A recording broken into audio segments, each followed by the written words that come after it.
So students, first of all, you should know what is microbiology. So this microbiology is branch of biology which deals with study of microorganisms. The branch of biology. The branch of biology which deals with study of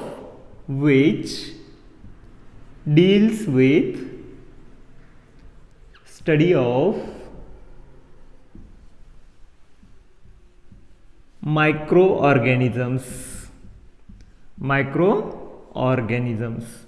आता मायक्रोऑर्गॅनिझम्स म्हणजे काय, तर हे आपण sale धड्यामध्ये शिकताना बघितलंय. तर हे मायक्रोऑर्गॅनिझम्स म्हणजेच जे ऑर्गॅनिझम्स नुसत्या डोळ्यांनी दिसत नाहीत किंवा उघड्या डोळ्यांनी आपण बघू शकत नाहीत, ज्यांना बघण्यासाठी आपल्याला कशाचा वापर करायला लागतो, मायक्रोस्कोपचा वापर करायला लागतो. मायक्रोस्कोपिक ऑर्गॅनिझम्स असंही त्यांना म्हणतो आपण. जे ऑर्गॅनिझम्स डोळ्यांनी दिसणार नाहीत ते बघण्यासाठी आपल्याला मायक्रोस्कोपचा वापर करायला लागेल. त्या ऑर्गॅनिझम्सला मायक्रो ऑर्गॅनिझम्स असं म्हणतात. आणि ज्या शाखेमध्ये मायक्रो ऑर्गॅनिझम्सचा अभ्यास केला जातो त्या शाखेला मायक्रोबायोलॉजी असं म्हणतात. त्या शाखेला काय म्हणतात, मायक्रोबायोलॉजी.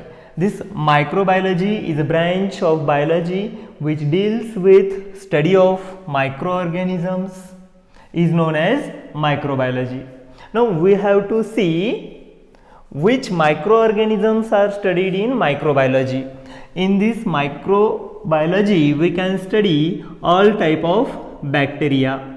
सगळेच्या सगळे बॅक्टेरिया आपण याच्यामध्ये अभ्यास करतो. मग बॅक्टेरियाचे वेगवेगळे प्रकार आहेत. आता बॅक्टेरियाचे प्रकार कुठले आहेत तर तुम्हाला ते माहित आहेत. सायनोबॅक्टेरिया, ज्याला तुम्ही ब्ल्यू ग्रीन अल्गी म्हणता, दॅट इज सायनोबॅक्टेरिया. त्याच्यानंतर आर्कीबॅक्टेरिया, त्याच्यानंतर यू बॅक्टेरिया, आहे की नाही. हे सगळे काय आहेत, बॅक्टेरियाचे प्रकार आहेत. मग या सगळ्या बॅक्टेरियांचा अभ्यास म्हणजेच मायक्रो ऑर्गॅनिझम्सचा अभ्यास. मग या मायक्रो ऑर्गॅनिझम्सचा अभ्यास म्हणजेच मायक्रोबायोलॉजीचा अभ्यास, आहे की नाही. So all these micro organisms means bacteria. आपण यांनाच प्रोकॅरिओट सुद्धा म्हटलेलं आहे की नाही. प्रोकॅरिओट्स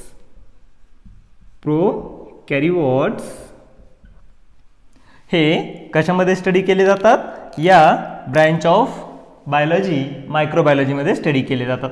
आता या प्रोकॅरिओट सोबतच आणखीन काही मायक्रोस्कोपिक ऑर्गॅनिझम स्टडी केले जातात. त्याच्यामध्ये येतात फंजाय. तर काही फंजाय हे कसे आहेत, मायक्रोस्कोपिक आहेत. मग हे जे फंजाय स्पेशली कसे आहेत, युनिसेल्युलर आहेत, एकपेशीय आहेत.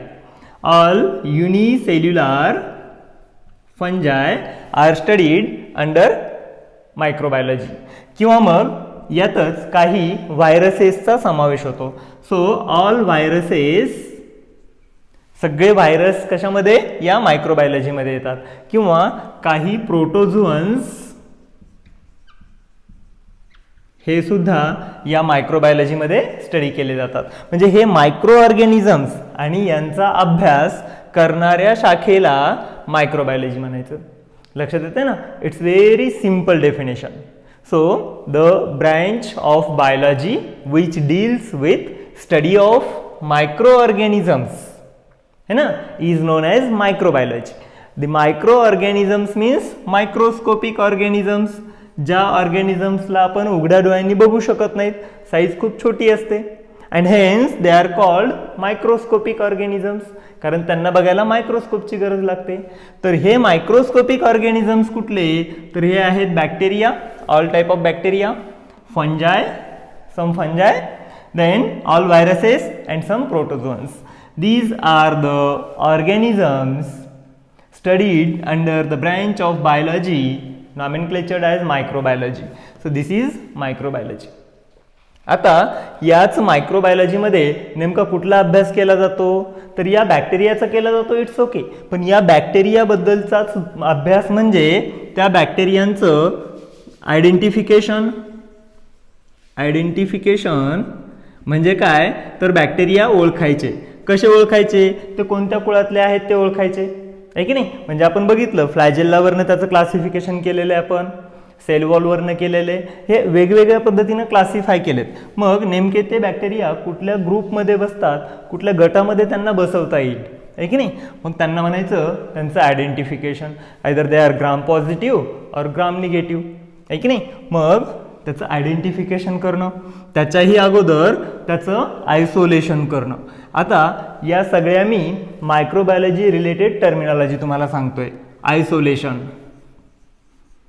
आता आयसोलेशन म्हणजे काय, तर आयसोलेशन म्हणजे कलेक्ट करणं, त्या सगळ्या बॅक्टेरियामधनं त्या एका बॅक्टेरियाला बाजूला काढणं, याला म्हणायचं आयसोलेशन. फॉर एक्झाम्पल मी तुम्हाला सांगितलंय चमचाभर माती घेतली तर त्या चमचाभर मातीमध्ये हजारो प्रकारचे बॅक्टेरिया असतात. मग त्यातला एक सिलेक्ट करायचं आहे आपल्याला आणि त्या सिलेक्ट केलेल्या बॅक्टेरियाला पुढं स्टडी करायचं. मग तो एक सिलेक्ट करणं, त्या सगळ्यांमधून तो बाजूला काढणं इज नोन ॲज आयसोलेशन. मग आयसोलेशन झालं की त्याचं आयडेंटिफिकेशन करायचं. आयडेंटिफिकेशन म्हणजे तो कुठल्या प्रकारामध्ये येतो आहे ना, या बॅक्टेरियांच्या कुठल्या प्रकारात नेमका तो बसतो, त्याची सेल वॉल कशी आहे, either it is gram positive और ग्राम निगेटिव्ह, इज कॉल्ड आयडेंटिफिकेशन. त्याच्यानंतर त्याचं नॉमेनक्लेचर, मग तो सापडल्याच्या नंतर त्याला नाव द्यायचं आणि त्यानंतर त्याला म्हणायचं नॉमेनक्लेचर. आणि नॉमेनक्लेचर झाल्याच्या नंतर नाव ठेवणे, नाव ठेवणे नाही, नाव ठेवणे, त्याला एक नाव ठेवायचं. मग काय नाव ठेवायचं, तर बायनॉमियल नॉमेनक्लेचर सिस्टम आहे की. बायनॉमियल म्हणजे दोन नावं असलेली nomenclature system, genus and species. तर त्या कुठल्या जिनस आणि कुठल्या स्पीसीज आहेत त्याचं नाव त्याला द्यायचं. त्याच्यानंतर सगळ्यात शेवटचा त्याच्यातला जो काही त्याचा अभ्यास आहे तो म्हणजे त्याचं कल्चर करायचं. कल्चर करणे म्हणजे काय, तर तो प्रयोगशाळेमध्ये एखाद्या स्पेसिफिक मीडियमवरती ग्रो करणे.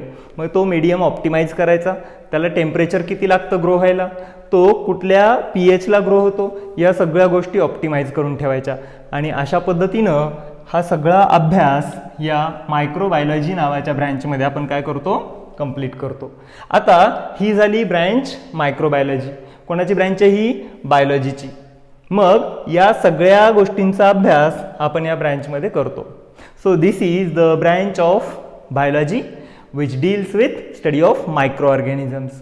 तर मायक्रो ऑर्गॅनिझम्स म्हणजे काय आणि कुठल्या गोष्टींचा अभ्यास केला जातो त्या गोष्टी मी इथं क्लिअर केल्या. आता ही जी काही ब्रँच आहे मायक्रोबायोलॉजी, या मायक्रोबायोलॉजीचा शोध त्या अँटॉन व्हॅन लिव्हॅनहूक नावाच्या सायंटिस्टनी लावला. 1876 मध्ये त्यांनी पहिल्यांदा हा मायक्रो ऑर्गॅनिझम मायक्रोस्कोपच्या खाली बघितला आणि शोधून काढला. मग शोधलेला बॅक्टेरिया आणि मग हे न दिसणारं जग या माणसांच्या ओळखीचं झालं. मग हे न दिसणारं जग आहे ते खूप महत्त्वाचं आहे, कारण याच न दिसणाऱ्या जगामुळं आपल्याला जगण्यास मदत होते. फॉर एक्झाम्पल प्लांटला जो नायट्रोजन मिळतो, जमिनीमध्ये फिक्स करतो नायट्रोजन, तो नायट्रोजन फिक्सेशनची प्रक्रिया त्या बॅक्टेरियाच्या माध्यमातूनच होते, या मायक्रोस्कोपिक ऑर्गॅनिझम्सच्या माध्यमातून होते. जे काही मोठे मोठे ऑर्गॅनिझम्स मेल्याच्या नंतर त्यांचं डिग्रिडेशनची प्रक्रिया सुद्धा ह्या मायक्रो ऑर्गॅनिझम्समुळेच होते. आणि विचार करा, हे मायक्रो ऑर्गॅनिझम नसते तर आपल्याला काय झालं असतं, सगळीकडं डेड बॉडीज दिसल्या असत्या नुसत्या, है ना. जगणं मुश्किल झालं असतं, कचराच कचरा झाला असता, त्या कचऱ्याचं विघटनच झालं नसतं आणि अशा पद्धतीनं आपलं जगणं मुश्किल झालं असतं किंवा आपण जगूच शकलो नसतो. आपल्याला दही खायला मिळालं नसतं. दही करणे म्हणजे काय, तर हे दही प्रिपेअर करणे म्हणजे सुद्धा एक मायक्रोबायोलॉजीची टेक्निकच आहे. त्या दुधामध्ये आपण विरजन घालतो. विरजन घालतो म्हणजे काय, तर थोडेसे मायक्रो ऑर्गॅनिझम्स ज्याचं नाव आहे लॅक्टोबॅसिलस आपण त्या दुधामध्ये मिक्स करतो आणि मग त्या पूर्ण दुधामध्ये हे बॅक्टेरिया ग्रो होतात आणि फायनली त्या दुधाचं दह्यामध्ये कन्व्हर्जन होतं. So this is the process of microbiology. पण जरी आपल्याला दही बनवणं ह्युमन कल्चर नोन असल्यापासून माहीत आहे, पण बॅक्टेरियाचा शोध मात्र या अँटॉन व्हॅन लिव्हॅनहूकनी 1676 साली लावला. ओके, आणि तेव्हापासनं हे न दिसणारं जग आपल्याला माहीत झालं. सो याच जगाचा अभ्यास म्हणजेच मायक्रोबायोलॉजीचा अभ्यास आपल्याला इथं स्टार्ट करायचा आहे. So this is introduction of microbiology. Now will see different branches of microbiology. पहिली मायक्रोबायोलॉजीची ब्रँच आहे मेडिकल मायक्रोबायोलॉजी.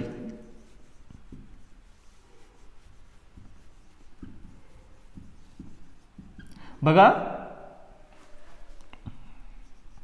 या मेडिकल मायक्रोबायोलॉजीमध्ये आता तुम्हाला नावावरनं लक्षात आलंच असेल, मेडिकल मायक्रोबायोलॉजी म्हणजे काय, मेडिकल फील्डच्या रिलेटेड वापरली जाणारी मायक्रोबायोलॉजी. आता तुम्ही म्हणाल मेडिकलमध्ये कुठं मायक्रोबायोलॉजी वापरतात, तर मेडिकलमध्ये सुद्धा मायक्रोबायोलॉजी वापरली जाते. अगदी या मेडिकलमध्ये सगळ्यात मोठं ॲप्लिकेशन जे आहे ते मायक्रो ऑर्गॅनिझम्सपासूनच आलेलं आहे. आणि तुम्हाला ते सांगतो, that is discovery of antibiotic, आहे की नाही, अँटीबायोटिक. आता अँटीबायोटिक माहिती आहे ना तुम्हाला, तर या अँटीबायोटिकचा शोध या मायक्रो ऑर्गॅनिझम्समधूनच लागला आणि फंजाय नावाच्या एका त्या बुरशीतच हे अँटीबायोटिक सापडलं. म्हणजेच या मेडिकलमध्ये सुद्धा काय आहे, मायक्रोबायोलॉजी आहे. तर तुम्हाला माहित असलं पाहिजे, first antibiotic was discovered by, कोणी सांगा बरं, this is discovered by Alexander Fleming.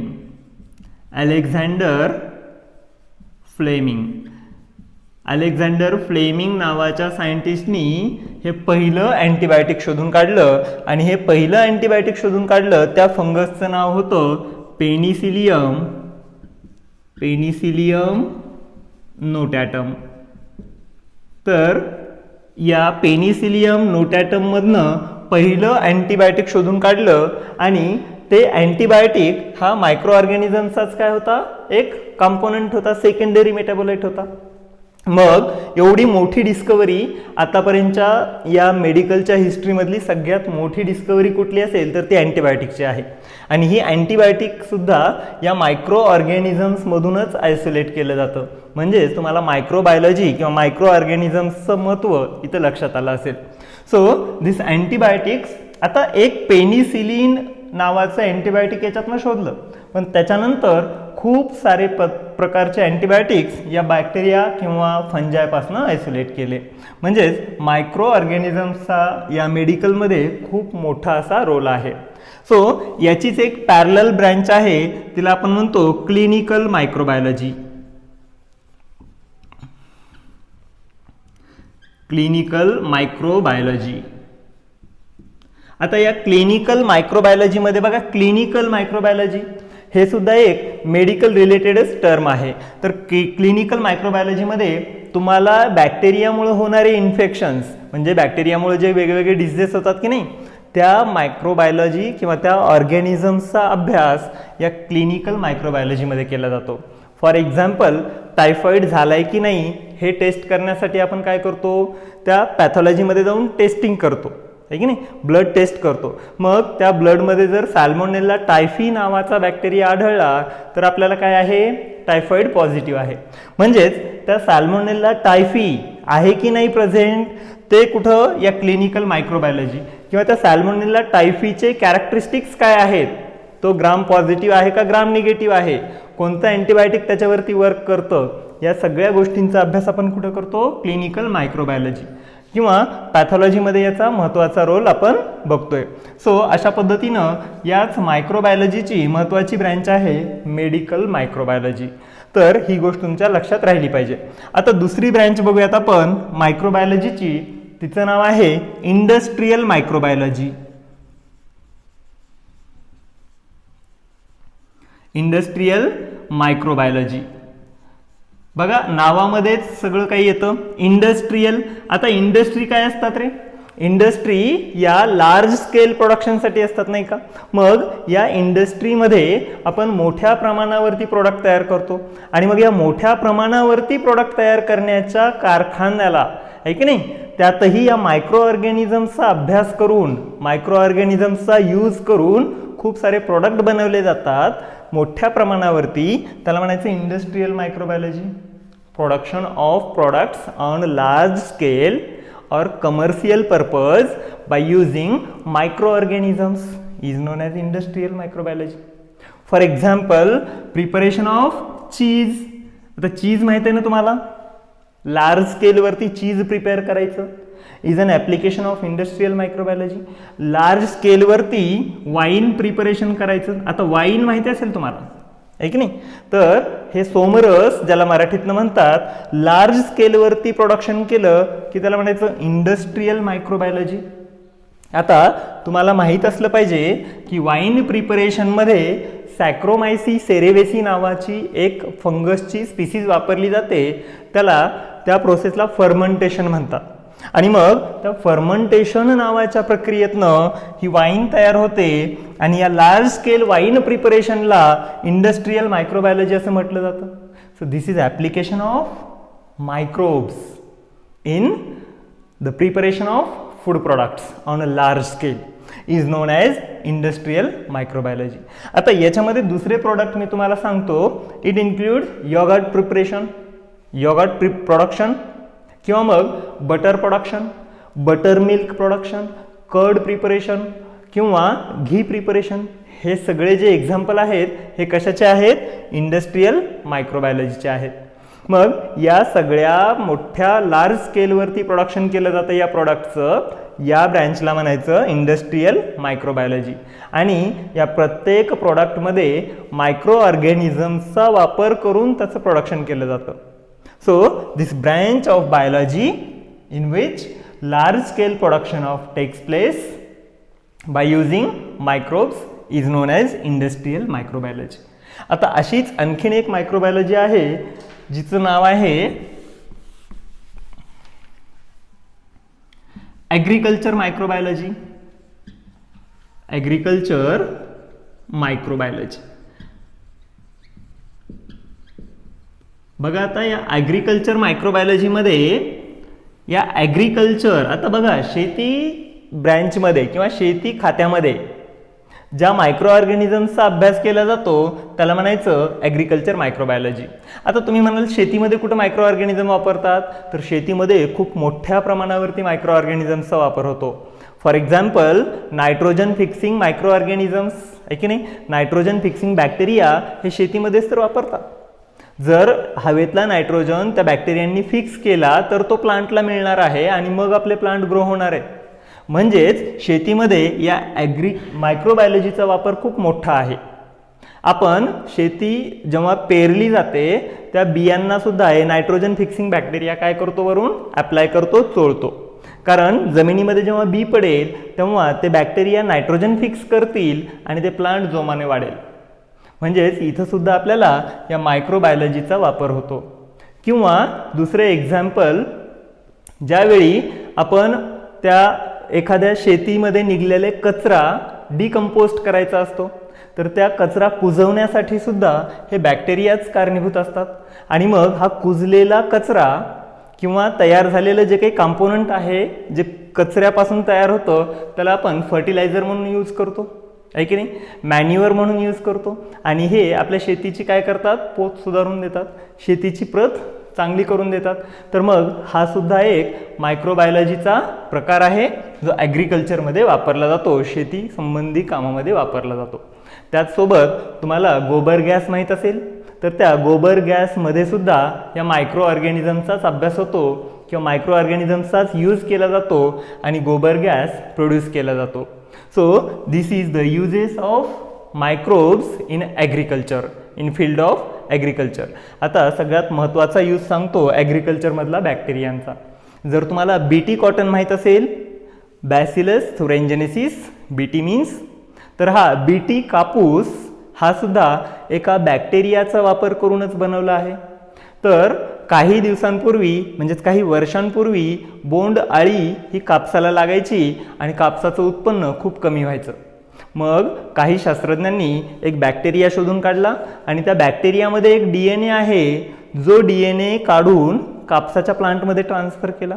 आणि आता हा जो जेनेटिकली मॉडिफाईड कापूस आहे ना, हा कापूस खूप सारं उत्पन्न देतो ज्याला बोंडअळी लागत नाही. ते पुढे आपण डिटेलमध्ये शिकणारच आहोत. तर या प्रकारे सुद्धा ही मायक्रोबायोलॉजी आपल्याला काय करते, ॲग्रिकल्चरमध्ये मदत करते. म्हणून या ब्रँचला म्हणायचं ॲग्रिकल्चर मायक्रोबायोलॉजी. आणि आता पुढची ब्रँच बघूयात आपण या मायक्रोबायोलॉजीची, ती आहे एन्व्हायरमेंटल मायक्रोबायोलॉजी. बघा आता एन्व्हायरमेंटल मायक्रोबायोलॉजी म्हणजे काय. एन्व्हायरमेंट तर या एन्व्हायरमेंटमध्ये सुद्धा मायक्रोब्स खूप मोठा रोल प्ले करत असतात. तर बेसिकली जे काही कचरा तयार होतो तो कचरा डिकम्पोस्ट करण्यासाठी या मायक्रोब्सचा वापर होतो आणि मग या कचऱ्याचं विघटन केल्याच्या नंतर पोल्युशन नावाचा म्हणजे प्रदूषण नावाचा प्रकार कमी होतो. म्हणजेच एन्व्हायरमेंट क्लीन ठेवण्यासाठी या बॅक्टेरियाचा वापर केला जातो. तसेच याचं दुसरं एक्झाम्पल म्हणजे समुद्रावरती होणारी तेलाची गळती. आता समुद्रावरती तेल खूप सारं पसरलं की काय होतं, मग त्या तेलामुळं खाली ऑक्सिजन पुन्हा डिझॉल्व होत नाही आणि खालचे मासे मरायला सुरुवात होतात. मग हे सगळं तेल किनाऱ्यावरती येतं लाटांबरोबर आणि पूर्ण किनारा काय होतो, ऑइली होतो. मग हा ऑइली झालेला किनारा आता ना तिथं कुठलं अल्गी ग्रो होतं ना कुठले फिश ग्रो होतात आणि पूर्ण तो किनारा कामातनं चालला जातो. कुठलाच त्याचा वापर होत नाही, मासेमारीसाठी करता येत नाही. मग या केसमध्ये काही बॅक्टेरिया जर आपण घेतले आणि ते बॅक्टेरिया जर त्या तेलाच्या किनाऱ्यावरती स्प्रे केले तर हे बॅक्टेरिया त्या तेलाला डिग्रेड करतात आणि पुन्हा एकदा किनारा काय होतो, स्वच्छ होतो. तर अशा पद्धतीनं एन्व्हायरमेंटल मायक्रोबायोलॉजीमध्ये आपल्याला या मायक्रोब्सचा वापर करता येतो आणि एन्व्हायरमेंट क्लीन ठेवता येतो. So these are some branches of microbiology and now we will see the last and important branch of microbiology, that is household microbiology. म्हणजे आपल्या घरात केला जाणारा वापर या मायक्रोबायोलॉजीचा. मग तुम्ही म्हणाल घरामध्ये कुठं मायक्रोबायोलॉजी वापर होतो? येस, आणि सगळ्यात मोठी मायक्रोबायोलॉजिस्ट असते आपली आई, कारण आई दररोज या मायक्रोबायोलॉजीचा वापर करते. तर तुम्हाला सांगतो, आई जेव्हा जेव्हा दही लावते तेव्हा ती काय करत असते, मायक्रोबायोलॉजी अप्लाय करत असते. दही करणे, इडली करणे, डोसा करणे किंवा उत्तप्पा करणे, all are the products of microbiology. म्हणून मायक्रोबायोलॉजिस्ट कोण आहे आपला? अगोदर आई. तर बघा, दही प्रिपेअर करणे म्हणजे आपण दूध घेतो आणि दुधामध्ये काय घालतो, विरजण घालतो. दुधामध्ये आपण विरजण घालतो. विरजण घालणे म्हणजेच काय करणे, थोडंसं दही त्या दुधामध्ये ॲड करतो. दही ॲड करणे म्हणजेच काय आहे, लॅक्टोबॅसिलाई ॲड करणे. लॅक्टोबॅसिलाई म्हणजे बॅक्टेरिया. आणि आता या दुधामध्ये हा लॅक्टोबॅसिलाई ॲड केला की या दुधाचं सुद्धा काय होतं, दही होतं. म्हणजे हा एक यूज आहे मायक्रोबायोलॉजीचा. आणि हा यूज जसं ह्युमन कल्चर नोन आहे तेव्हापासून आपण दही प्रिपेअर करतो. फक्त या दही प्रिपेअर करणाऱ्या ऑर्गॅनिझमचा शोध नंतर लागला, एवढंच.